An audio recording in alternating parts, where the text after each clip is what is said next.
there, and thank you for joining our program. This is Karim Zachary coming from Canal Algérie's English News Edition to the headlines.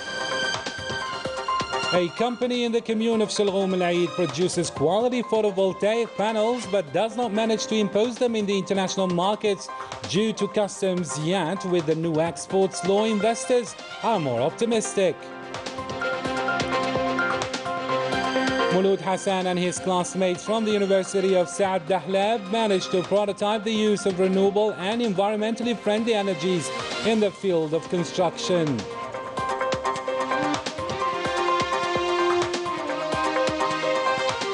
The UN Secretary General's personal envoy to Western Sahara, Stéphane de Mistura, pays a visit on Saturday to the Sahrawi refugees camp, where he meets Sahrawi officials and a representative of the Polisario Front. Sidi Mohammed Ammar held a press conference in which he stressed the importance of this visit and explained the stance of the said front.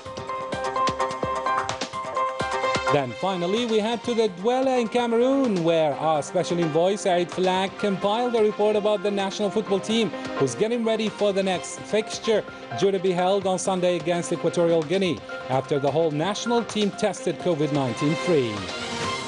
Good evening, those were the headlines. We start today's bulletin with the production of photovoltaic panels in the commune of Shalghoum Al Eid. A company produces quality panels but does not manage to impose them in the international markets and still does not manage to create a comparative advantage because of the customs taxes, which the producers consider expensive.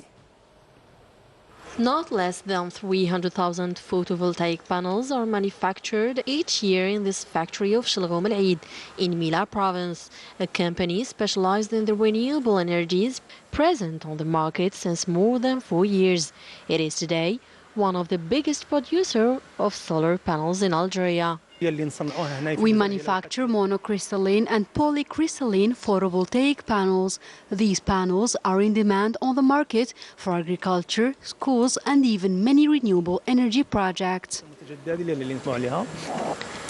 This Algerian company is called upon to face multiple constraints, notably customs constraints, which directly impact its production capacities. To create jobs and succeed in this field, the state must reduce customs charges for this type of industry, particularly with regard to the raw materials.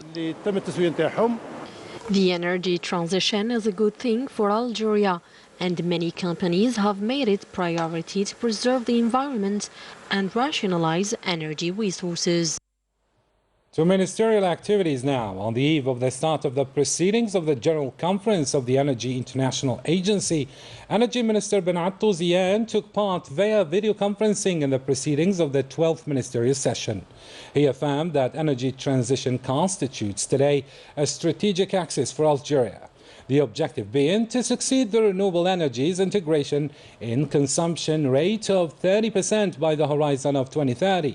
The minister affirmed also that the authorities of the country attach a vital importance to this sector through the strengthening of sustainable partnerships with the African countries, so as to allow them to materialize the objectives in energy transition and minimize the effects of climate change on the African continent.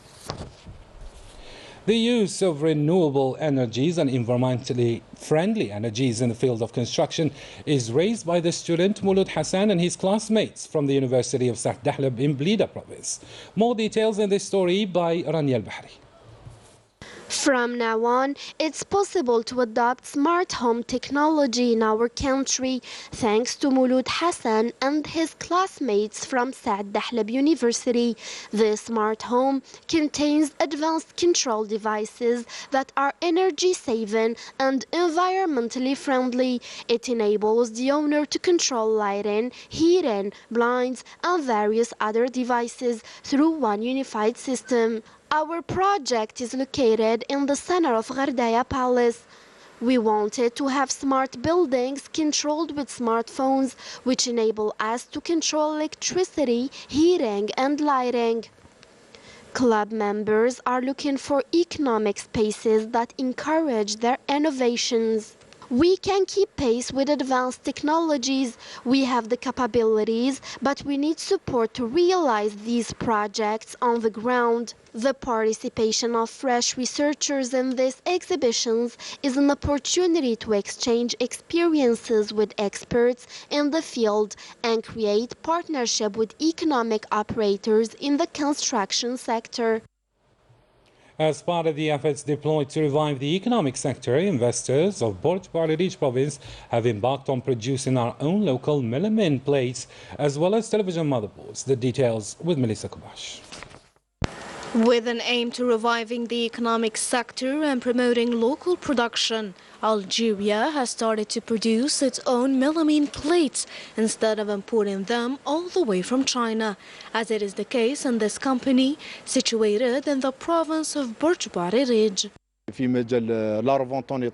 We noticed that importers active in the reselling state are moving towards local investment. Following the new facilitation measures, out of 40,000 importers, 10,000 have already improved their situation. Therefore, we call on the public authorities to help these economic operators to move towards exportation. Known to be an electronic province par excellence, and following the 2022 finance law, producers of Borj have embarked on the manufacture of electronic cards for televisions. The new measure imposed by the 2022 finance law related to the CKD kit collections previews a reduction of 40%.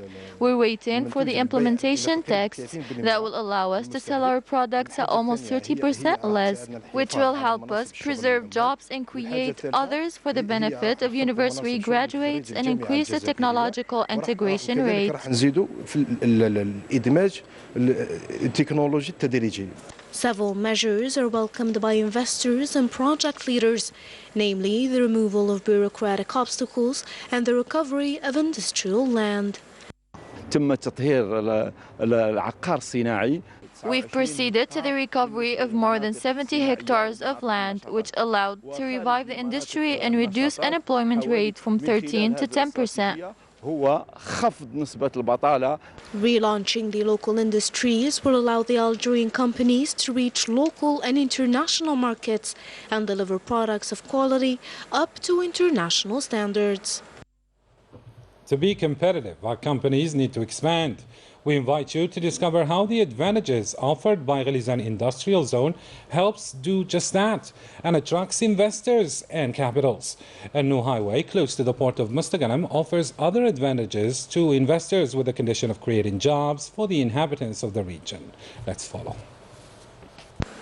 More and more economic investors in different sectors of activity are attracted by the industrial zone of Sidi Khattab in Ghelizan, an area that offers several advantages, of which the most important is its proximity of the port of Mustaqanam to the expressways. This region is an agricultural and a flat region. That is why we chose it. The administrative procedure was made easier. We are in the last touches of the realization of our company, which specializes in the production of iron bars for constructions from the recycling of iron waste. Our production capacity is 350,000 tons per year, 65% of which it is intended for export. Our goal is to conquer foreign markets.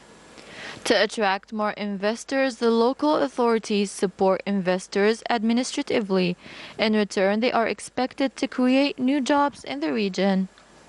The province has granted land bases for 133 projects in this industrial zone, which has undergone an extension. 69 projects are in the implementation phase, while several other companies are already operational.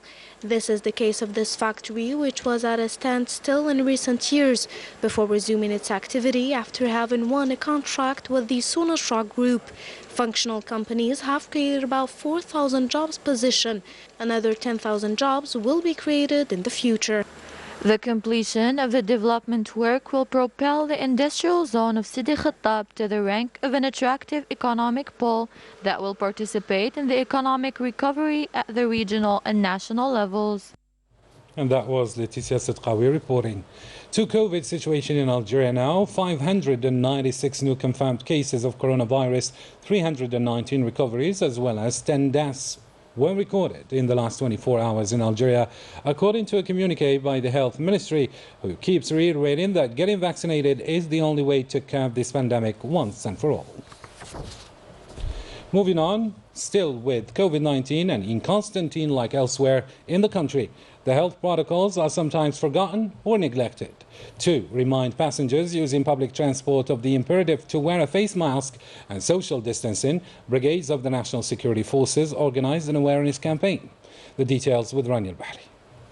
Face masks and social distancing have now become a part of our daily life, but unfortunately, these measures are adopted only by a minority of people. The strategy now is to mitigate the neglect that have contributed to the increase in cases of coronavirus, especially on public transportation. I forgot my face mask at work. I agree it's an obligation. We should all wear it to protect us against contracting the virus. I still wear a mask and will always do it until the virus disappears completely. There are times when I forgot to wear a face mask, and generally I always wear it at university or in public places. In Constantine province, urban security takes every opportunity to raise awareness among the population and remind people of the importance of respecting the barrier measures. It's a good thing that police officers are organizing awareness initiatives like this. We have been to many public places where there are people to raise awareness and distribute a large number of face masks. In the face of the re-emergence of positive cases of coronavirus in the country, vaccination and compliance with preventive measures remain essential to maintain health and stop the spread of the coronavirus. To international news now, the UN Secretary General's personal envoy to Western Sahara, Staffan de Mistura, pays a visit on Saturday to the Sahrawi refugees camp, where he meets Sahrawi officials, among whom Brahim Ghali, the Sahrawi president, the General Secretary of the Polisario Front, the sole legitimate representative of the Sahrawi people. The mission of the special envoy remains very difficult and full of challenges due to the maneuvers of the Moroccan kingdom aiming to hinder any kind of resolution to the last colony in Africa. And during a press conference on representative of the Polisario Front, Sidi Mohammed Ammar stressed that the violation of the ceasefire by Morocco is a hindrance of the peace process and that the Polisario Front will listen carefully to the suggestions of the UN Special Envoy. Let's have a listen. This visit comes in a particular context. For your information, this is the fifth personal envoy of the Secretary General of Western Sahara to visit us, but it differs from the previous ones because it comes while the region is experiencing a state of open war between us and the occupying state of Morocco. After the latter house proceeded on its previous line to a ceasefire on November 13, 2020, the Moroccan occupation state torpedoed the ceasefire, not only led to the collapse of nearly 30 years of ceasefire, but also undermined the peace process that the United Nations sees in Western Sahara since its founding, and so that the Moroccan occupying state did on November 13, 2020. It has brought all international efforts back to zero. We will listen to Mr. Staffan de Mistura and make our position on the peace process and its prospects clear to him. So we will not be in a hurry to explain what we will say to Mr. Staffan until we first hear from him what he brings. And we do not expect much because this is his first visit and it is a communicative visit. So the Polisario Front, to be clear, would not be in a negotiating position with Mr. de Mistura, but we will listen to him. Several Moroccan human rights associations called to organize a gathering next Wednesday in front of the European Parliament to denounce the practices of the Moroccan regime of the Makhzen and their judicial apparatus at the location of human rights militants and demand the release of political detainees. Units of the Sahrawi Liberation People's Army carried out on Friday new attacks against the positions of the occupying Moroccan army in the sectors of Mahbes, according to a communique by the Sahrawi Defense Ministry. According to the same communique, detachments of the Sahrawi People's Army intensified their offensive against retrenchment of the Moroccan occupying forces in the regions of Akrar, Fersik, Ras Sebti and Amitir Lemkhinza in the said sector. Other detachments of the Sahrawi army intensified their attacks on Thursday, targeting the Moroccan forces in the sectors of Hawza and Mahbes. These attacks causes serious material and human losses in the ranks of the Moroccan army. To sports now, and in Douala, Cameroon, where the national football team is getting ready for the next fixture, due to be held on Sunday versus Equatorial Guinea. Our special envoy Said Falak compiled this story narrated by Manal Maafa. After a goalless draw with Sierra Leone, the national football team will face Equatorial Guinea on Sunday, which lost its first round against Côte d'Ivoire. For his part, Equatorial Guinea's coach Casto Napo made a comment to our national television envoy to Cameroon on our team's underperformance in its last match against Sierra Leone. Everyone was surprised by the Algerian team, as it is the best team in Africa right now, if not worldwide. And what happened versus Sierra Leone was astonishing. We didn't expect such a result. Casto Napo believes in his team and wants it to win against the Algerian football team, and that despite admitting that this tournament's preparation was heavily disturbed due to the health crisis. The virus is unescapable and it has affected our football teams around the world. Unfortunately, we are missing few players. We will see how it goes. It is worth noting that our national football team's Sunday match will be its first match ever to be played against Equatorial Guinea. It's worth noting that our national football team tested all COVID-19 free. And with this piece of information, ladies and gentlemen, our news roundup comes to a close. Thank you for tuning in to our channel. Good night.